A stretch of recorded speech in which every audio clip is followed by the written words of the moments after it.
우리 다 같이 한번 힘차게 선포해 볼까요? 더 복음적으로, 더 실천적으로. 아멘. 우리 주일교회 2025년 표어이기도 합니다. 더 복음적으로, 더 실천적으로. 이 주제는 사실 로마서의 전체의 주제이기도 합니다.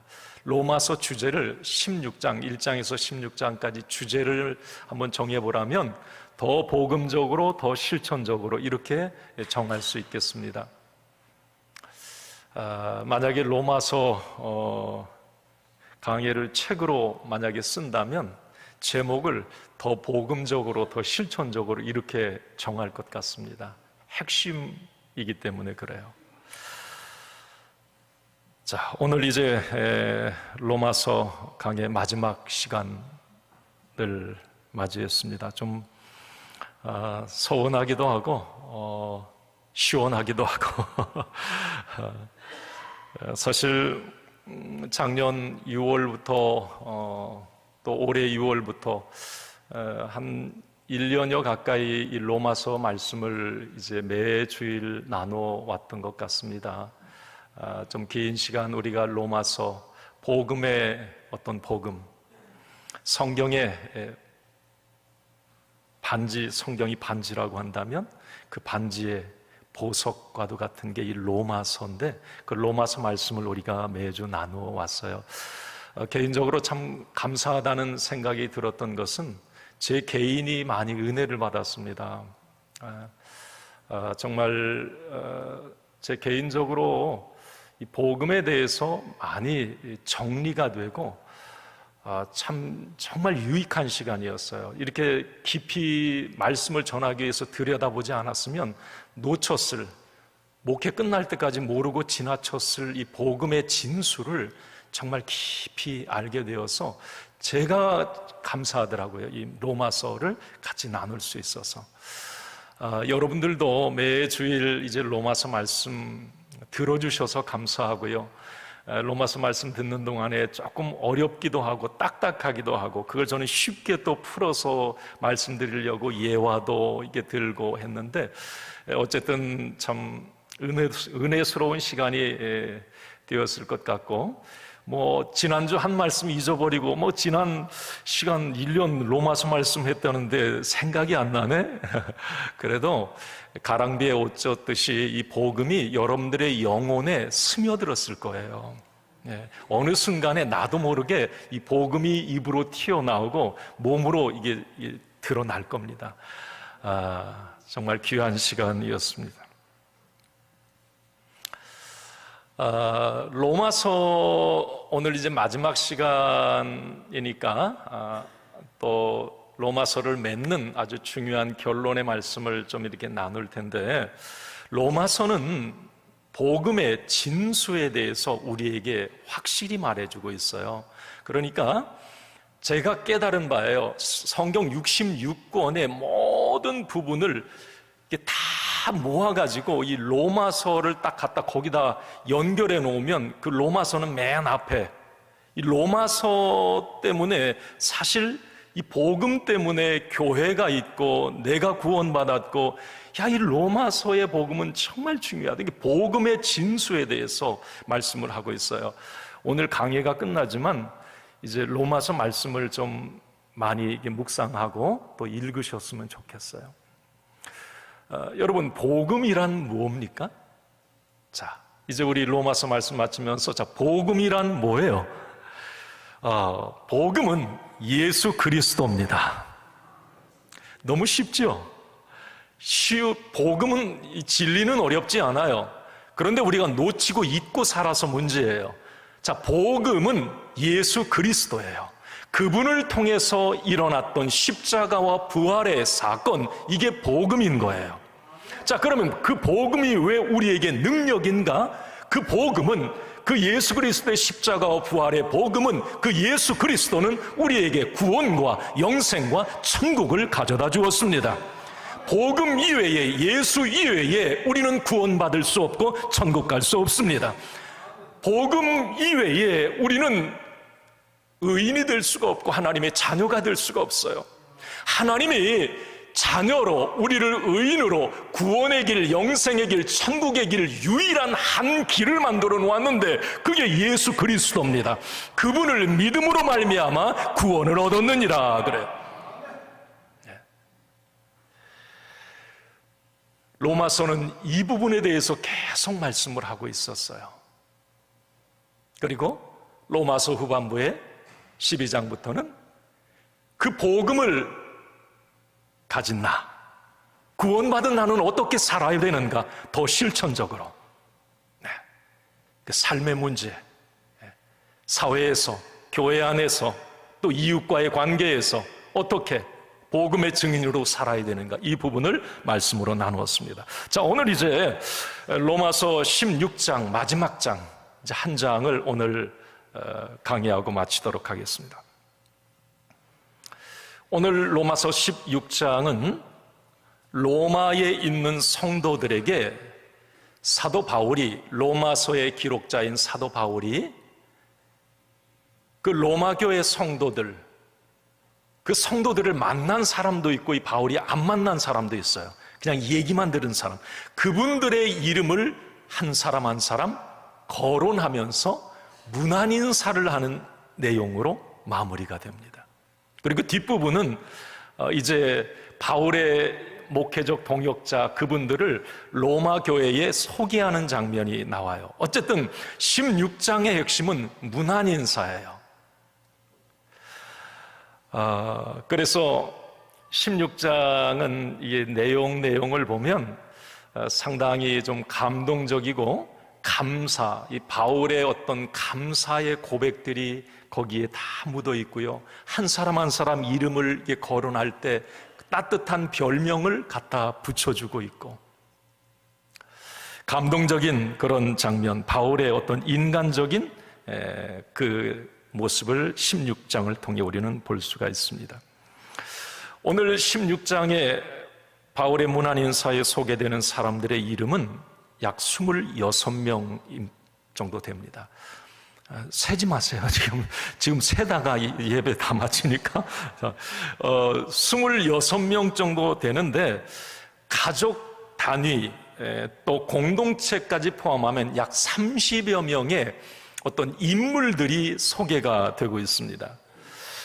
몇몇을 제외하고는 대부분 본문에 이름 한 번만을 기록된 사람들이 대부분이고요. 저도 모르는 사람들이 90%고 또 이런 생소한 이름들 안 들어봤거든요. 그런데 어쨌든 로마 교회의 지금 안에, 그 공동체 안에 뭔가 핵심적인 역할을 하고 있었던 사람들이었다는 건 분명합니다. 자, 그러면 오늘 이 바울의 이 문안 인사가 우리에게 주는 은혜는 뭐냐면, 바울이 거론하고 있는 지금 약 26명, 30여 명의 이 사람들의 그 모습, 로마 교회가 로마 교회를 구성하고 있는 그 성도들의 면면을 보면, 아, 로마 교회는 이런 교회였구나, 이것을 우리는 알게 됩니다. 로마 교회의 모습, 정말 하나님이 꿈꾸시고 하나님이 디자인하신 교회가 어떤 교회인지, 초대교회에 정말 복음으로 똘똘 뭉쳤던 로마 교회는 어떤 교회였는지를 오늘 문안 인사를 통해 거론되는 이름을 통해 우리는 알게 돼요. 참 은혜스러운 로마 교회의 모습을 보는데, 오늘 이제 저는 말씀을 통해서 내가 섬기는 우리 교회, 우리 주일교회가 이제 오늘 말씀을 통해 어떤 교회가 되어야 될지, 또 오늘 한 사람 한 사람 바울이 이름을 드러내는데 우리가 다 알 수 없지만 몇 명 드러난 이름들이 있어요. 성경에 조금 다른 곳에도 나오는 이름들, 그분들을 보면서 나는 어떤 성도가 되어야 될지 한번 오늘 로마서 결론을 그렇게 좀 맺어보고 싶습니다. 자, 첫 번째, 교회는 이런 모습이어야 됩니다. 이게 로마 교회의 모습이었어요. 한번 같이 읽습니다. 건강한 교회는 다양한 사람들이 모인 곳이다. 아멘. 건강한 교회는 어떤 거요? 네. 지금도 다양한 분들이 모였어요. 너무 다양합니다. 본문에 26명의 이름, 그 이름만을 보면 로마 교회, 당시 로마 교회는 민족, 어떤 한 나라 사람만 있었던 게 아니고 신분도 다양했고 빈부 다양했습니다. 성도 다양했어요. 이것은 로마 교회 지금 구성원들 이름을 통해서 드러나는 건데, 당시 로마 교회는 이런 면에서 파격적이었습니다. 유대인들이 만든 유대교는 자기들끼리만 모이는, 거기 이방인들이 절대 못 들어가요. 그 교회. 네. 들어왔다면 쫓아내요. 당시 로마 그 시대에 주변의 어떤 이 공동체들도 자기들 부류의 사람들이 대체적으로 모였습니다. 그런데 로마 교회는 지금 그 이름들을 보면 너무 다양해요. 자, 예를 한번 들어봅시다. 민족이 다양한 민족들로 로마 교회는 구성이 되어 있는데 유대인들도 그 안에 있었어요. 자, 3절에 보면 브리스가와 아굴라, 7절에 바울의 친척, 바울도 유대인이니까 유대인 친척들, 안드로니고와 유니아, 7절에 유대인입니다. 11절에 헤로디온, 나기수 역시 유대인이에요. 그러니까 로마 교회 안에는 이 구약의 말씀을 가진 유대인들이 교인으로 있었고요. 그럼 유대인만 있었는가? 아니에요. 이 몇몇 사람을 제외한 대부분의 사람은 각국에서 모여든 이방인들이었습니다. 민족들이 다양했어요. 여기 우리 주일교회는 지금 다 대한민국 사람들만 있나요? 어디? 그리고 신분을 보면 8절에 암블리아, 9절에 우르바노, 14절에 허메, 15절에 빌롤로, 율리아, 노예 이름입니다. 이게 충격적입니다. 당시 로마 교회 안에는 노예 그리스도인들이 있었다고 하는 거예요. 그러면 그들 하층 부류의 사람만 있은 거 아니에요. 10절에 아리스토블로 같은 경우는 이전 로마 황제 아우구스투의 손자입니다. 왕족이에요. 11절에 나기수 같은 경우는 클라우디우스 황제와 연결된 당시의 유력 정치인입니다. 로마 교회 안에는 도저히 이건 노예들도 있었고요. 그 당시에 왕족 유력 정치인들이 그들과 함께한다? 이건 상상도 안 되는 일. 근데 로마 교회 구성원들은 이런 사람들이 함께 모여 있었다?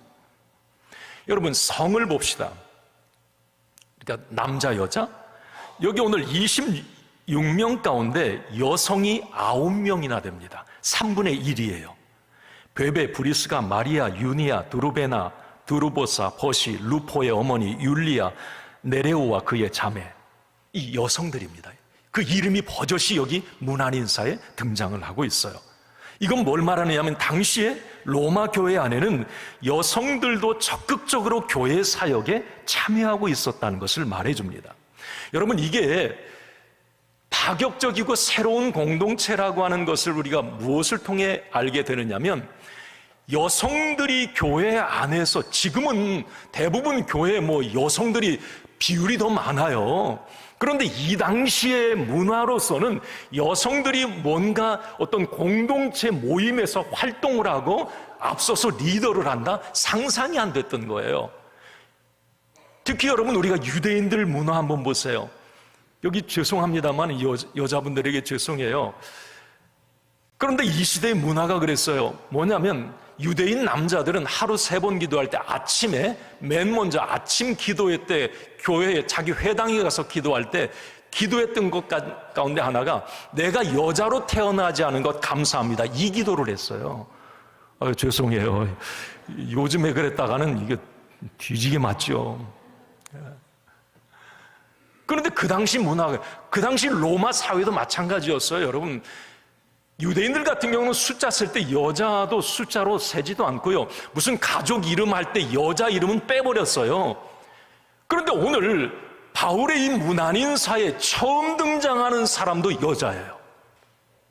그러면 여러분 한번 보세요. 로마 교회가 얼마나 복음적인 교회였고 얼마나 정말 하나님이 기뻐하시는 교회였는지를 여러분 이걸 보자는 거예요. 지금 우리 한국에 복음 들어왔을 때 여러분, 우리 한국도 뭐 그 당시에 이 신분의 제도 때문에 뭐 양반, 아니 복음은 양반 상놈이 없어요. 서민이 없단 말이야. 다 하나야, 그리스도. 이게 복음이에요. 그런데 선교사들이 그 복음을 전하는데 우리나라 그 당시에 남존 여비 뭐 이런 사상. 그러니까 복음을 들어와서 예수를 믿긴 믿는데 남자 여자가 같이 못 앉는 거예요. 그래서 기역자 교회도 지금 뭐 우리 기독교 유산 어디 저 밑에 전북 어디에 있는 걸로 내가 알고 있는데 이쪽은 남자, 이쪽은 여자, 가운데에 강대상이 있고 말씀 전하는 사람이 있어요. 그러니까 남자 여자들은 못 봐요. 그러고 예배 드리고 그대로 자기 문으로 나가 집으로 가. 여러분 이게 우리 문화였어요. 근데 복음은 이걸 하나로 묶는 거예요. 지금 로마 교회를 보면 어떻게 노예와 유력 정치인과 부자와 가난한 사람과 여자와 남자와 그 당시에는 도저히 하나 될 수 없는 사람들이 로마 교회의 구성원들이 되어서 예배를 드리고 있단 말이에요. 무슨 의미입니까? 로마 교회는 세상과 구별되는 공동체였다라고 하는 겁니다. 도저히 하나 될 수 없는 사람을 형제요 자매로 부르고 지냈던 것이죠. 상상을 초월한 완전 새로운 모임입니다. 이것이 바로 하나님이 원하시는 교회의 모습이고 복음을 붙잡고 있는 교회의 본질인 것입니다. 여러분, 자, 한번 우리 결단합시다. 여러분, 우리 주일교회는 세상에서 어떤 직업을 가졌더라도 어떤 형편의 사람이라도 어떤 사람이라도 들어와 복음으로 하나 될 수 있는 복음의 공동체가 되기를 간절히 소원합니다. 할렐루야. 한번 옆에 분에게 우리는 형제 자매입니다. 한번 서로 축복합시다. 당신과 나는 형제 자매입니다. 우리는 형제 자매예요. 네. 옆에 여자가 있든 남자가 있든 뭐 잘난 사람이 있든 못난 사람이 있든 형제 자매란 말이 이게 교회여야 돼요. 이게 교회. 로마 교회는 이렇게 하나님이 정말 기뻐하시는 그런 교회의 모습을 담고 있었던 거예요. 오늘 문안인사 그 이름을 통해서 우리가 알 수 있는 겁니다. 직업, 빈부, 지위, 지식 따위 중요하지 않아요. 교회 안에서는 없다고 못 배웠다고 무시당하지 않는 곳, 있다고 높다고 큰 소리치지 않는 곳이 교회입니다. 이것이 바로 복음을 가진 교회, 성도의 모습인 겁니다. 이렇게 복음은 예수 안에서 어떤 다양함도 다름도 하나로 묶어내는 능력이 있는 것이죠. 여러분, 우리 주일교회가 정말 이런 교회, 이런 복음적 교회가 되기를 간절히 소원합니다. 여러분, 우리 주일교회의 강점이기도 하고 자칫 한 면으로 생각하면 약점이기도 한 부분 하나가 뭔 줄 아세요? 우리 주일교회가 올해로 한 역사가 55년 이제 가까이 되는데 이게 대체적으로 역사 전통이 있는 교회의 모습입니다. 뭐냐면 혈연 중심 가족 단위 교회 구성원이 많아진다고 하는 거예요. 이건 아주 자연스러운 현상이거든요. 그리고 이건 엄청나게 축복입니다. 한 교회 안에서 3대, 4대가 함께 신앙생활한다고 하는 이것만큼 복은 없거든요. 이 강점이에요. 역사와 전통이 있는 교회들은 그런 어떤 모습. 그런데 이런 모습이 자칫 건강한 교회를 세워가는 데 있어서 약점이 될 수도 있다는 것을 놓치지 말아야 됩니다. 오늘 말씀을 통해 깨닫는 거예요. 가끔 이 새가족들이 저에게 하는 말입니다. 처음에는 몰랐는데 이제 교회 안에 들어와서 이제 몇 개월 지나다 보니까 본인들이 깨닫게 된 거예요. 알고 보니까 누구의 가족이고 누구의 친척이고요, 누구와 다 연결되어 있고요. 그래서 아주 텃세가 심해요. 새가족들이 저한테 한 말이었어요. 목사님, 여기는 뭐 친척 뭐 그룹이에요? 이 사람 보면 다 이렇게 연결돼 있고 다 이렇게 연결돼 있다는 거예요. 이거 왜 이런 말을 하겠어요? 본인이 이제 좀 녹아들기가 힘들고 그 공동체 멤버 이렇게 하나 되기가 참 힘들었어요. 이런 걸 이제 말해 주는 거죠. 여러분 한번 질문 드려볼게요. 우리 주일교회에 어떤 사람이 들어와도 괜찮습니까? 뭐 아닌 것처럼 어떤 사람이 들어와도 괜찮아요? 아멘이죠.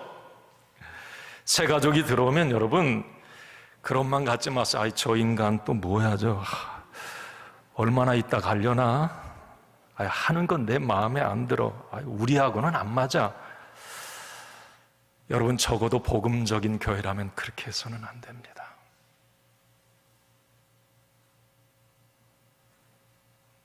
복음을 만난 사람이라면 한 생명이 여러분 대통령의 영혼과 노숙자의 영혼은 같아요. 가치가 하나님 보실 땐 똑같단 말이에요. 그런데 우리는 신분이 막 높고 가진 게 막 와, 저 사람 VIP야. 아닙니다. 노숙자도 무식자도 노예도 하나님 보실 때는 VIP예요. 우리가 복음의 공동체, 복음의 사람이라면 그 눈이 열려야 되는 거예요. 그 눈이. 아직도 복음을 만나지 못한 사람은 이 눈이 안 열린 거예요. 그냥 외형적으로 뭐 가진 것, 세상의 명예 보고 와, 저 사람은 우리 교회 VIP. 아이고, 저 사람은 좀 뭐가 아닌가. 아예 저 사람은 아니야. 여러분, 아니에요. 이번 주에 등록했다가 다음 주에 나가더라도 그 사람은 우리 교회에 늘 VIP이어야만 합니다. 2부에도 말씀드렸습니다만 새가족 유언들에게도 이 눈이 열려야 돼요.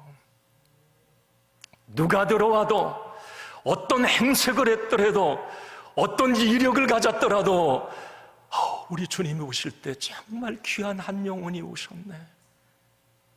저 영혼이 정말 예수님 제자가 되고 복음을 만나서 성장해 갔으면 좋겠다. 이런 마음, 이 새가족 위원들이 가져야 됩니다. 우리 주일교회 모든 성도들도 이 마음을 갖고 사람을 대해요. 이것이 바로 하나님이 기뻐하시는 교회의 모습이에요. 여러분, 로마 교회 오늘 빈부귀천 주의 고하를 막론하고 어떻게 그러면 이 로마 교회가 하나 될 수 있었을까? 어떻게 하나 될 수 있을까? 답은 복음 예수 그리스도입니다. 오늘 로마서 16장에 가장 많이 등장하는 동일한 의미의 단어가 따라합시다. 주 안에서, 그리스도 안에서, 예수 안에서 9번이나 이 말이 계속 반복이 돼요. 자, 주, 그리스도, 예수 뭡니까? 이걸 복음이라고 말해요. 주, 예수, 그리스도 복음인 거예요. 복음. 자, 그러면 로마 교회는 주 안에서, 그리스도 안에서, 예수 안에서 복음적 공동체였다라고 하는 겁니다. 그 복음이 확실히 있었기 때문에 그 누가 들어와도 어떤 죄를 가졌더라도 어떤 흠이 있어도 그 복음으로 모든 것들을 하나로 녹여내고 어떤 사람이라도 품을 수 있었던 거예요. 그 로마 교회였습니다.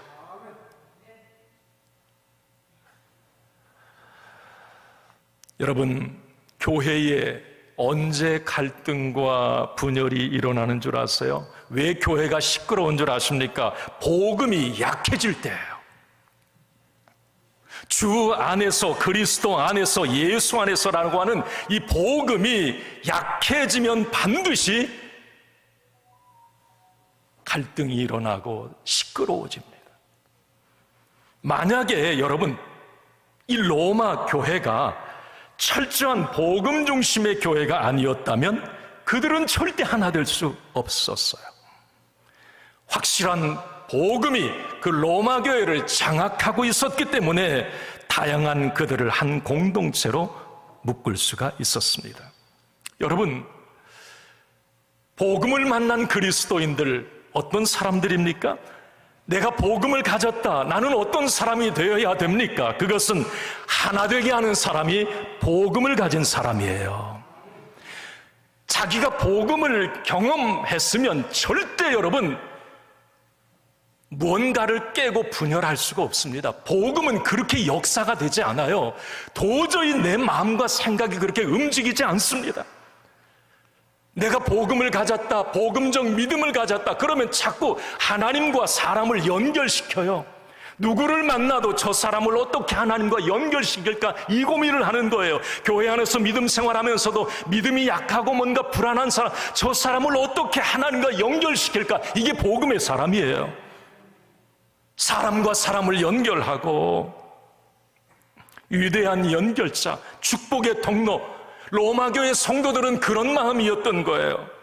어떤 사람이 와도 밖에서 나의 노예였는데? 그런데 형제요 그러는 거예요. 여러분, 우리 한국 교회사에 이런 일들 많습니다. 자기 집에 일하던 그 일꾼, 서민, 그 마부, 이 사람이, 이름이 갑자기 생각이 안 나는데, 이분이 교회의 장로님이 되고 거기에 양반 주인은 성도가 돼요. 한 교회 안에, 상동교회. 그러면서도 밖에서는 감히 쳐다볼 수도 없는 그런 양반과 상놈인데 교회 안에서는 뒤집어졌어요. 장로님, 장로님. 이게 복음인 거예요. 이게 복음. 하나 되게 하는 거예요. 자꾸 복음. 하나 되게 하는 거예요. 아름다운 연합을 만들어냅니다. 그러나 예수 오래 믿었어도 자꾸 분열과 갈등을 조장하고 공동체에 상처와 아픔을 주는 사람은 복음의 사람이라고 할 수가 없어요. 복음은 그렇게 나타나질 않으니까. 오늘 여러분, 로마서 결론에서 바울은 문안인사를 1절부터 쭉 해나갑니다. 막 은혜가 묻어나요. 막 감사하다, 은혜롭다 쭉 가다가 갑자기 바울이 16장에서 돌변합니다. 우리가 읽진 않았어요. 17절부터 20절까지 이게 갑자기 끼어들어요. 이것을 로마서의 삽입구, 이 추신이라고 얘기했어요. 편지 쓸 때 PS 뒤에, 이건 원래 안 들어가야 될 부분인데 갑자기 딱 끼어든 부분인데 그 흐름을 딱 끊어버려요. 은혜스러운 분위기로 가다가 갑자기 바울이 막 경고를 해대는 장면이 나옵니다. 17절에서 20절. 내용인즉슨 뭐냐면, 이렇게 복음적인 로마 교회 안에 갈등과 분쟁을 일으키는 자들이 들어왔다는 거예요. 바울이 아마 로마서를 쓰다가 누군가에게 그 전가를 받았던 것 같아요. 사도 바울이요, 당신이 그렇게 로마도 보아야 하리라, 그 로마 교회, 지금 은혜스러운 교회 맞습니다. 그런데 언제부턴가 그 로마 교회 안에 뭔가, 여기 17절 이하의 말씀 있어요. 교활한 말로, 아첨하는 말로 교회 안에 순진한 자들의 마음을 미혹하는 자가 생겼다는 거예요. 그 이야기를 사도 바울이 로마서 말미에 그 이야기를 듣고 여기에다 그 이야기를 끼워 넣은 겁니다. 사도 바울은 20절에 오늘 그 사람들을 사탄의 발 아래에 있는 사람들이라고 경고를 합니다. 여러분, 교회를 세우는 자가 되시길 바랍니다. 교회를 아름답게 만들어가고 주님이 핏값으로 세우신 교회들을 건강하게 서로 아름다운 조화와 연합을 이루어갈 수 있는데 일조하는 여러분들이 되시길 바랍니다. 제가 여러분들에게 꼭 부탁드리고 싶어요. 여러분들 자녀들을 위해서라도 절대 주님이 핏값으로 세운 교회들을 어렵게 하거나 힘들게 하지 마세요. 자녀들을 위해서 꼭 참으세요. 목회 30년 하면서 많은 간증을 드릴 수 있어요. 그 본인은 그런 대로 괜찮아요. 지금 나의 자녀들의 삶, 믿음의 상태, 모든 것 나 때문이라고 생각하셔도 틀리지 않습니다. 교회는 하나님이 정말 핏값으로 생명을 바꿔서 세운 게 교회예요. 그런데 그 교회가 아름다운 연합을 이루고 교회를 세우고 로마 교회처럼 정말 복음 안에서 하나 되면 하나님이 너무 기뻐하시는 거예요. 그 후손들이 복을 받아요. 여기 오늘 루포의 가정 얘기하는데요, 여러분, 그 구레네 시몬 아버지 때문에 그 루포가 복을 받습니다. 그런 인물 아니에요. 흑인이에요, 흑인.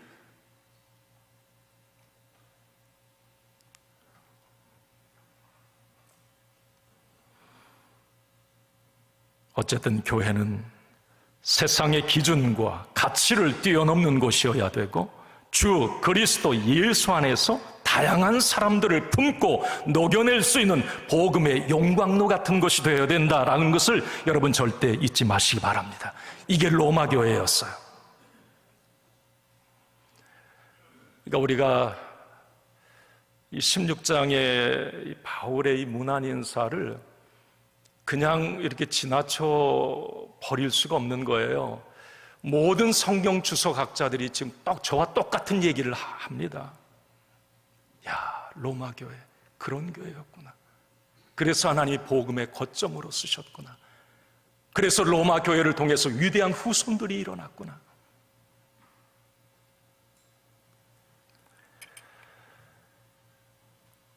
오늘 마지막으로 두 번째 내용, 로마서 결론입니다. 한번 같이 읽어봅시다. 시작.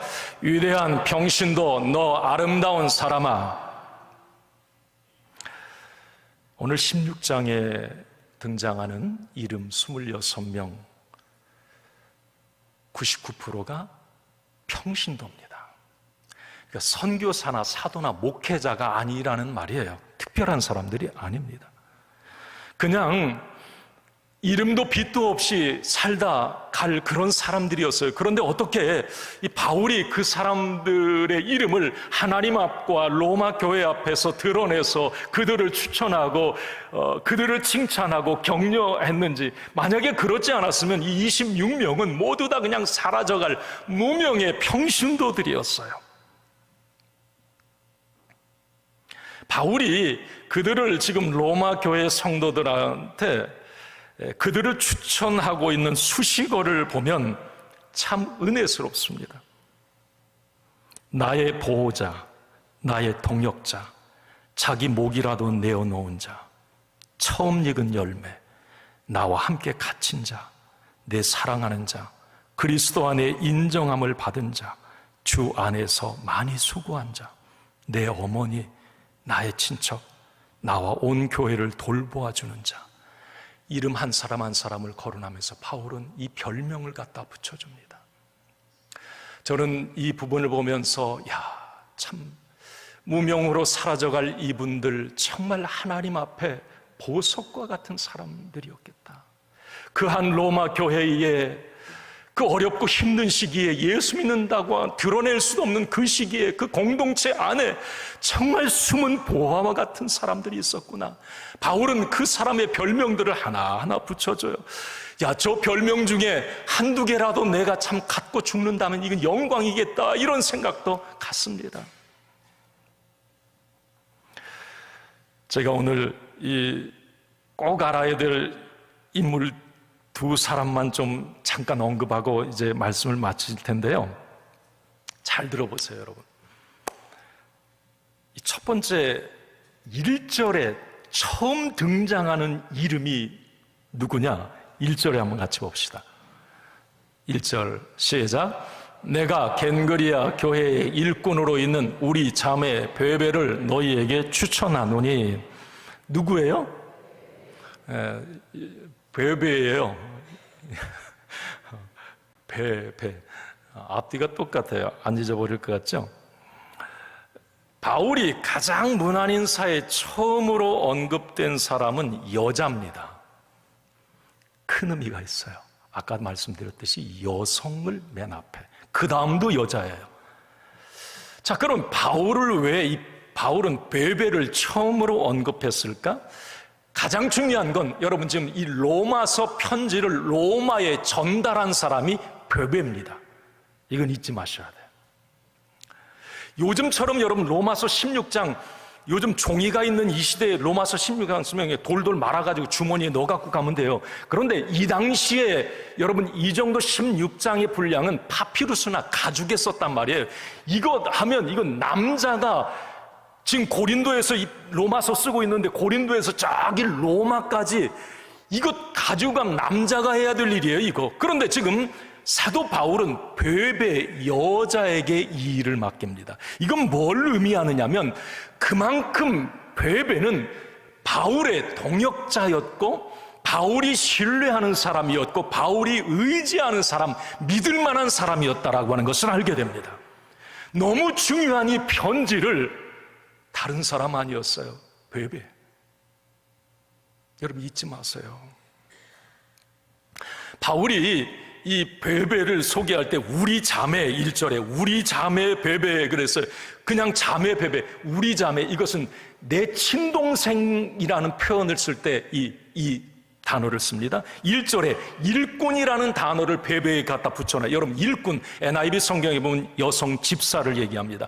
그 당시에 집사, 요즘의 집사님들은 그냥 이 정도 이 시대의 집사님은 장로님들보다도 목회자들이라고 봐도 돼요. 그런데 이 베베에게 집사, 일꾼이라는 말을 붙여줍니다. 그 당시에 집사는, 초대교회 집사는 사람들의 물질적, 육체적 필요를 채워주는 일을 하는 사람들에게 붙여주었어요. 초대교회 7 집사. 그러면 이 베베는 여자이면서도 그 당시에 바울이 세운 교회의 성도들을 물심양면으로 돕고 필요를 채워주고 위로하고 했던 여인이었다고 하는 것을 알게 됩니다. 2절에 그가 여러 사람과 나의 보호자가 되었습니다. 여기 보호자는 여러분 헬라어에 보면 후원자, 경제적 지원자를 말합니다.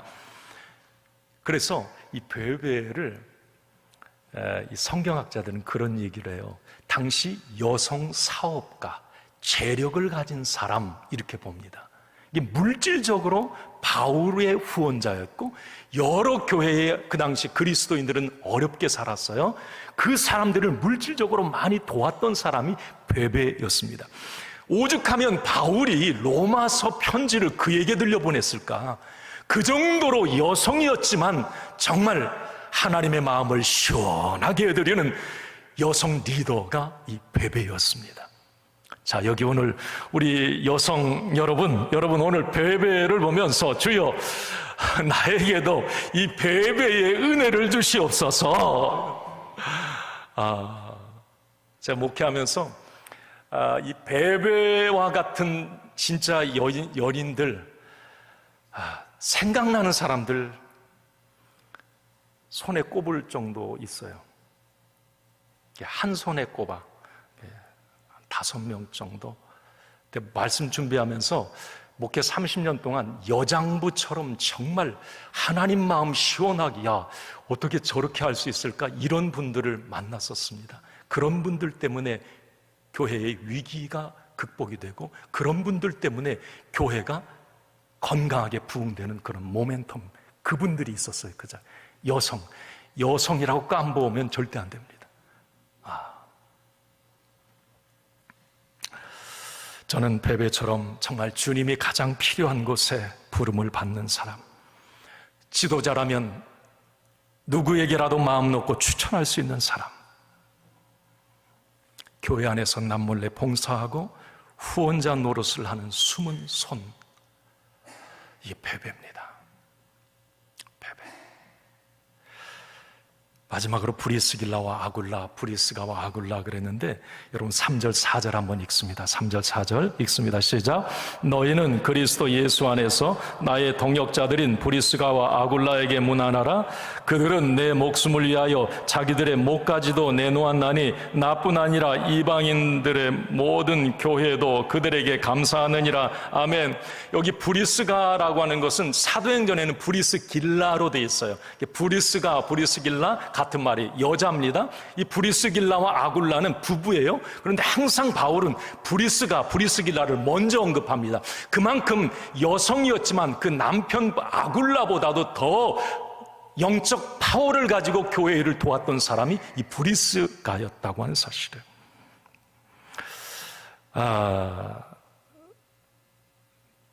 브리스길라와 아굴라 부부는 유대인이었고 당시 로마에 살고 있었어요. 브리스길라와 아굴라가 로마에 살았던 것은 그 당시에 유대인이 로마의 예전에 70년대 우리 한국 사람이 미국 가서 사는 거하고 비슷한 거예요. 근데 브리스길라 부부가 그랬어요. 이것은 자녀 교육 때문이었든지 사업 때문이었든지 뭔가 깨어있는 지식인이었다, 이렇게 얘기를 합니다. 어쨌든 로마에 가 살고 있었는데 AD 52년경에 로마 황제 글라우디우스 황제가 정권을 잡으면서 유대인 추방령을 내립니다. 로마 안에 모든 유대인들은 다 나가라 그래요. 그때 브리스길라와 아굴라도 로마에서 추방되어서 고린도에 와 있었습니다. 고린도는 그 당시에 국제 항구였어요. 그런데 그 당시에 그들이 부부가 고린도에 와 있을 때 공교롭게도 사도 바울이 2차 전도 여행을 하면서 고린도에 와서 복음을 전하고 있을 때였습니다. 1년 6개월 머물면서 그때 이 부부를 만난 거예요. 그 이후로 이 브리스가와 아굴라 부부는 바울의 동역자가 됩니다. 오른팔이 돼요. 바울이 가는 곳 에베소, 나중에 로마 가죠. 그 현장에는 항상 이 부부가 있었어요.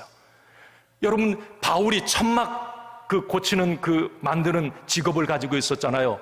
이 브리스가와 아굴라도 같은 직업이에요. 그러니까 어쨌든 바울을 도우면서 또 바울이 어떤 복음을 전하는 거점, 자기 교회 집을 항상 교회로 내놓은 사람이 이 브리스길라와 아굴라예요. 오늘 5절 상반절에도 그 이야기가 나옵니다. 어쨌든 이 브리스길라와 아굴라 참 멋진 부부다, 이런 생각을 하면서 믿음의 소신을 갖고 어떤 상황에서도 추후에 흔들림이 없이 복음만에 올인했던 부부. 저는 오늘 이제 말씀을 마치면서 브리스길라와 아굴라, 베베 26명의 바울의 동역자들, 이들은 가정을 가졌고 직장을 가지고 있었고 어떤 신분이나 직책을 가지고 있었던 사람들이었다라고 하는 것을 잊지 않았으면 좋겠어요. 그 사람들이 복음을 전했다는 것.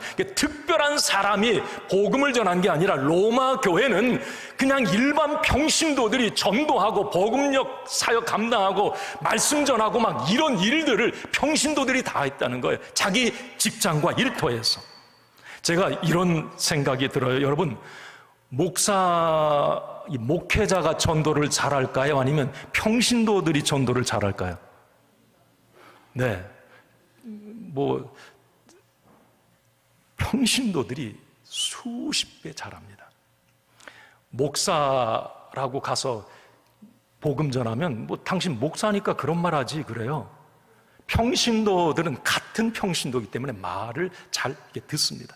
여러분, 교회 안에서도 예를 들면 장로님이나 오래 신앙생활한 사람이 전도 잘할까요? 새신자가 전도를 잘할까요? 새신자가 잘해요. 왜 그러냐면 당신 장로고 당신 교회 오래 다녔잖아. 나한테 그런 얘기하는 거 당연하지 안 들어. 이런 식이에요. 그런데 새가지고 교회 다닌 지 얼마 안 된 사람이 은혜 받은 이 얘기 간증하죠. 속별 초청잔치 할 때도 간증을 될 수 있으면 교회에 오신 지 얼마 안 되는 분을 간증시키라고 하는 것도 바로 그 이유예요. 네. 그러니까 우리는 특별한 사람, 목회자, 사도들만 복음을 전하는 사람들이 아니라 일반 평신도들, 오히려 교회 들어온 지 얼마 안 되는 분들도 복음의 선교사로 쓰임받을 수 있다는 사실이에요. 이 이야기 오늘 마지막 시간이니까 1분만 시간 더 주세요. 제가 그런 면에서 우리 후손들, 자녀들 가운데 정말 이 찐 복음을 가진 진짜 이 장관, 뭔가 사업가, 경제인, 진짜 위대한 사람들이 많이, 연예인들도 마찬가지고, 이런 세상에 자기 직업을 가지고 거기에서 뭔가 높은 위치에 올라서 예수의 이름을 말할 수 있는 이런 사람들이 진짜 많이 일어났으면 좋겠어요. 할렐루야. 여러분, 올해 초 이 K-팝 스타, 이 블랙핑크, 이 제니가 미국의 토크쇼에 출연을 했잖아요. 거기서 여성 앵커가 물어요. 당신이 좋아하는 최애 간식, 가장 좋아하는 간식이 뭐냐고. 그때 이 자기 가방에 들고 있는 그 하나를 꺼내면서 이 제니가 저는 바나나 킥을 좋아해요. 이제 그거 먹으려고 갖고 갔었는가. 근데 갑자기 그 질문을 하니까 직접 보여줬어요. 그러니까 바나나 킥 5초 광고가 나갔습니다. 그녀의 말 한마디가 SNS에 순식간에 퍼졌고 팬들은, 전 세계 팬들이 바나나 킥을 찾기 시작했어요.